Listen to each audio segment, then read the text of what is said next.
Hello guys! Welcome to my YouTube channel. Ngayon ay tuturuan ko kayo kung paano mag-sign out ng Apple ID.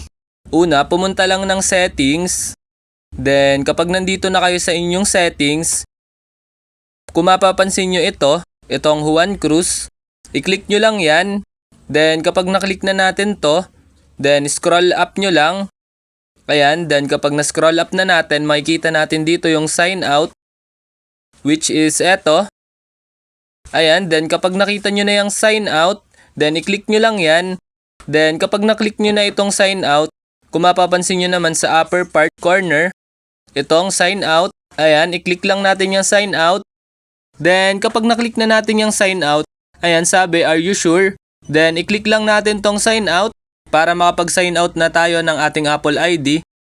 Then ayan, mapapansin nyo, removing iCloud data, ibig sabihin, nagpa-process na siya. Then kung mapapansin nyo, wala na dito yung Juan Cruz, ibig sabihin na sign out na natin.